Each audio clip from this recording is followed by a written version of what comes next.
So the fifth city was a town called Malone. It was the south of the Canadian border, so we had a lot of people from Canada come, a lot of the Canadian culture. There's a meal in Canada called poutine, which is really just French fries with brown gravy and cheese shredded on it. Um, and that's a very popular dish in Canada. So being so close, we got that a lot from members, and people sold it on the streets. And so I was there for quite a while. I was able to see every type of season that area had to offer: fall, winter, spring, summer.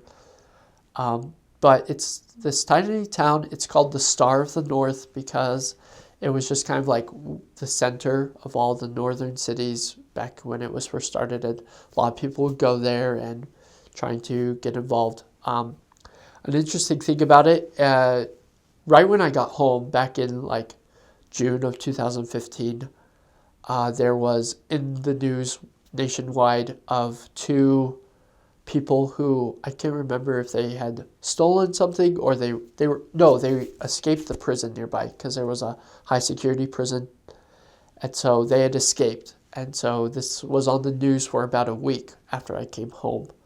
And it was actually in the city that I had served. And so it was like I left, and then that next week, these two convicts, they had escaped. And so I talked with my companion when he got home that I was there with, and he said all the streets were blocked off. There were cops everywhere. Nobody wanted to talk to you because they didn't know what. And so it was very interesting to be able to go back and be like, I was here, and I knew all the places as I'd watch on TV or listen on the radio to the updates.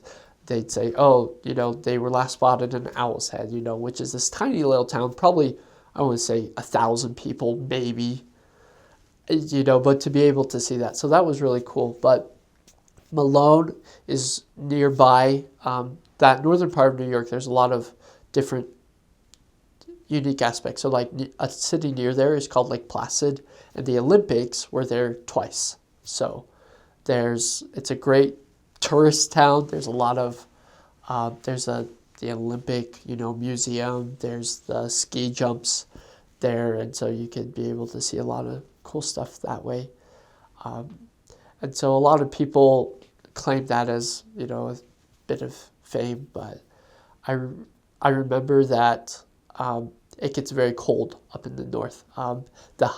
When I was on my mission, that winter of 2015, in the early months of the year, it was the coldest winter on New York recorded history, which was a great experience being a missionary.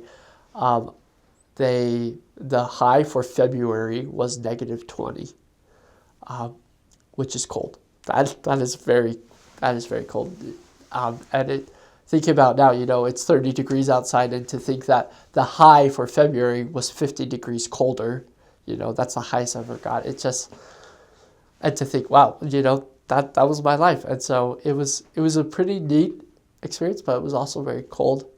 But they tell you how to survive the cold, and then the humidity on top of that, they tell you how to do that. So it felt like it was -20, but it felt like -30 or stuff like that. And so super cold, but the work goes on. And so my mission president, he never said, this is, the degree on when you can go inside, because he didn't want missionaries to think, oh, okay, well, it's a degree too cold, too warm, but, it's going to get that degree, so we'll go inside. But he also said, don't be stupid. So we spent thankfully, we had a car full time. We spent the time in the car trying to contact people. But I remember one day, we got in a car accident on my mission in that area. The car was totaled, and so we didn't have the car during that time period. And so that was a very interesting period of time. It was about 2 weeks we didn't have the car. But I remember one day we got up and we were like, okay, we don't have a car.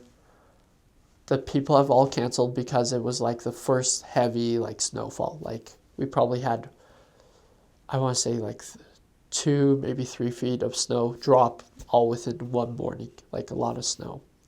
And so we said, okay, well, we're going to get our shovels, and we're just going to go shovel um, people's driveways, go and their sidewalks and stuff like that, do public service. And so I remember it was still coming down, and so we had to walk wherever we went. And so we chose, we'll go here, that's over by Less Actives, and then afterwards we could go see Less Actives. Hopefully they'll let us in so that we can warm up. But